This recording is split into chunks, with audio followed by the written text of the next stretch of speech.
Hey everyone, and welcome to today's Explainer. Today we're diving into something pretty much all of us experienced when we were kids, but we're going to look at it through the lens of a very real and honestly a very cautionary tale. We are talking about that crazy, sometimes dangerous gap between television magic and actual physical reality. You know, when we watch a movie, our brains just kind of naturally suspend disbelief. But what happens when that line gets totally blurred in the real world? Seriously, think about it for a second. What actually happens when third graders try to literally become Spider-Man? I know it sounds like the setup for a cute joke, but I promise you, the reality of what went down here gets super tense real fast. We're going to break down an incident that perfectly captures what happens when the total innocence of childhood imagination crashes head-on into the harsh, unforgiving laws of physics.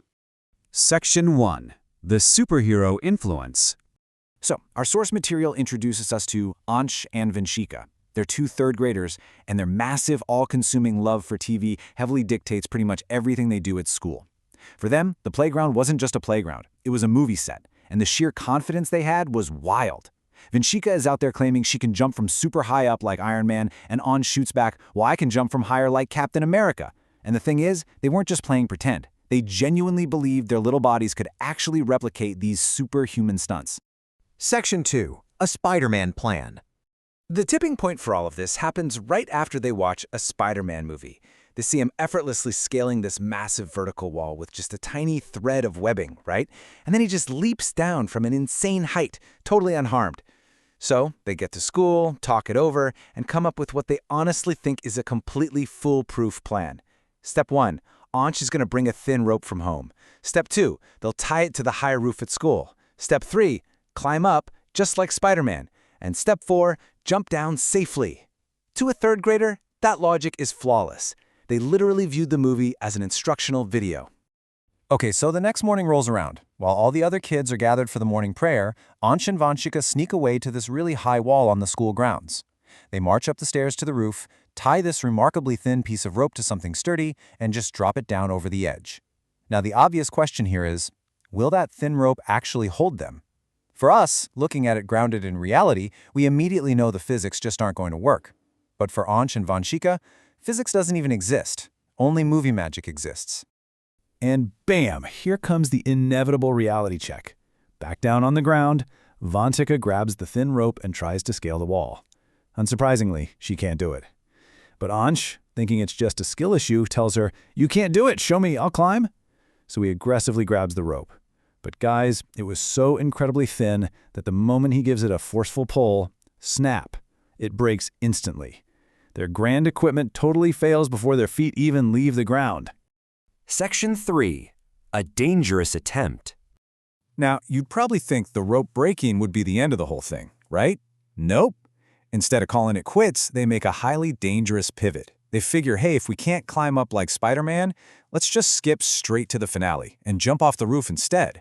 So they head back up to the high roof, standing right at the edge of this massive drop. Completely devoid of any fear, they look right at each other and say, let's jump together. They actually step forward, entirely believing the ground is going to safely cushion them just like in the movies. They are literally milliseconds away from an absolute disaster.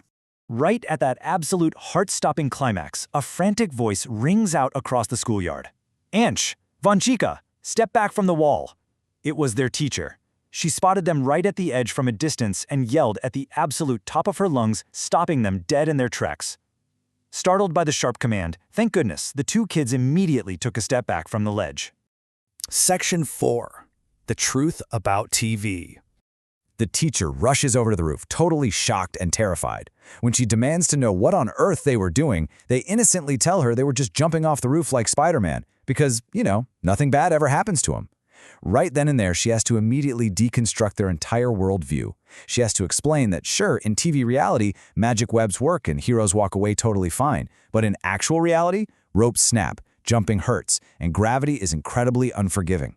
She sits them down and introduces them to what entertainment actually means. She explains that television is 100% artificial. It is make-believe content created solely for us to enjoy watching. The stunts are faked, the scenarios are completely crafted by professionals, and it is absolutely under no circumstances meant to be copied in real life by kids on a playground. The teacher leaves them with some pretty vital rules to live by. Number 1, TV is fake. Number 2, it's just for entertainment. Number 3, never try to copy those stunts. And number 4, Real actions have real, permanent consequences. Hearing this clear, no-nonsense breakdown, Ansh and Vanshika finally got it. The illusion was broken. They apologized profusely and made a solemn promise never to try a TV stunt again. So, I want to leave you all with a thought today. The next time they're watching a massive superhero movie, can you actively spot the difference between the entertainment on the screen and actual reality? This story of Ansh and Vanshika is just such a brilliant reminder of why understanding how media works is absolutely crucial, especially for young, developing minds.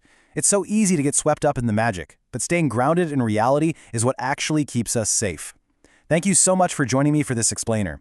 I hope this breakdown really helped highlight the vital difference between the screens we watch and the real world we live in. See you next time.